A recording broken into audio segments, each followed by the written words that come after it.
nós temos uma série de boas notícias a respeito da participação feminina do Brasil nos Jogos Olímpicos de Paris. E várias questões foram levantadas, entre elas é o seguinte: se as competidoras, se as esportistas, elas podem estar em condição melhor ou pior para atuar naquele momento, dependendo da sua variação hormonal, a variação hormonal feminina. Nós pedimos então a doutora Suzana Jarme de Bell, da Escola Paulista de Medicina da Universidade Federal de São Paulo, para conversar um pouco conosco. Doutora Suzana, muito obrigado aqui por atender o Jornal Nova Brasil. Bom dia, Heródoto. É um prazer enorme falar com você e com teus ouvintes. Muito obrigado. Doutora Suzana, como é que é o comportamento hormonal de uma mulher dentro de uma competição tão importante quanto essa e que muitas vezes as colocam para disputar em determinados momentos? Como é que reage o corpo feminino?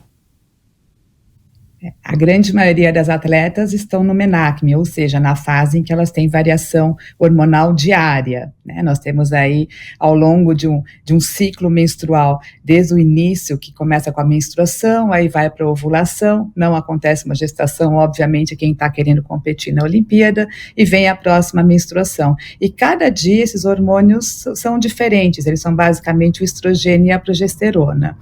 E o que acontece? Como muitos sabem, a tensão pré-menstrual, são aqueles dias que antecedem a menstruação, tornam muitas mulheres mais irritadas, mais inchadas. Então, para muitas atletas, por exemplo, não é uma ótima época para competir. Como, por exemplo, uma ginasta, por exemplo, que busca nos movimentos mais delicados e mais exatos a sua performance. Já, por outro lado, outras atividades, como, por exemplo, o judô, talvez um excesso de agressividade, um toquinho a mais de agressividade, possa ser útil para ela poder ganhar uma medalha. Então, a gente tem variações hormonais acontecendo em todas as atletas, e essas variações hormonais, elas podem ser positivas ou negativas. Para evitar isso, hoje existe a possibilidade de os hormônios, que na grande maioria são métodos contraceptivos hormonais, na grande maioria em baixas doses, que podem ajustar para que uma paciente na sua competição mais importante do ano, por exemplo, esteja num dia hormonal não adequado. Doutora Suzana, a utilização desses métodos pode levar, por exemplo, um atleta a ser suspeito de prática de doping? Eles podem influenciar nisso ou não?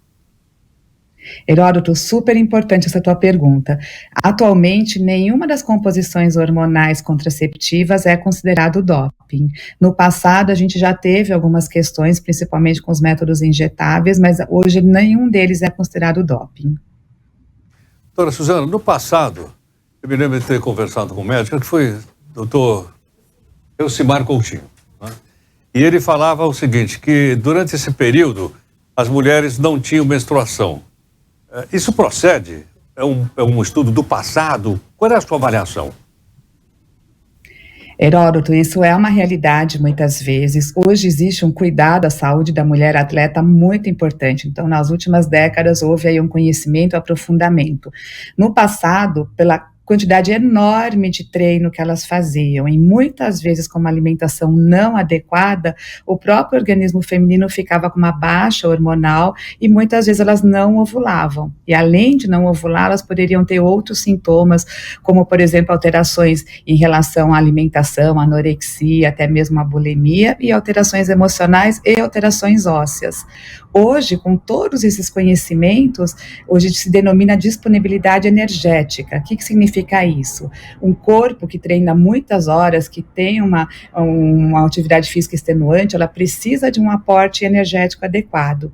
Se isso é feito, a gente acaba não tendo um comprometimento mais importante dessas variações hormonais fisiológicas da mulher.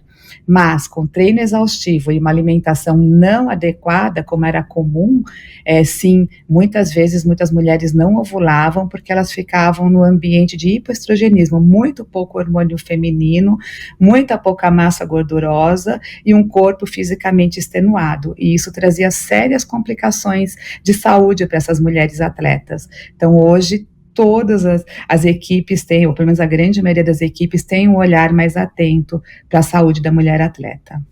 Doutora Suzana, há também uma regulamentação que vem do Comitê Olímpico Internacional nessa direção, não? Olha, isso vem sendo estudado bastante, mas eu desconheço uma recomendação específica. Mas toda atleta hoje tem uma equipe multidisciplinar por trás dela, né? Vocês viram aí nos Jogos Olímpicos o comentário em relação a psicólogos, foi bastante importante e várias vezes comentado, mas além disso tem nutricionista, tem a fisioterapeuta, então toda essa equipe vai ajudar com que essa atleta tenha aí uma performance adequada e mantendo a sua saúde. Perfeitamente. Doutora Suzana, muito obrigado por sua gentileza. Eu que agradeço, Heródoto, foi um prazer. Muito obrigado. Doutora Suzana Jarme Belbel. Ela é professora da Escola Paulista de Medicina da Universidade Federal de São Paulo.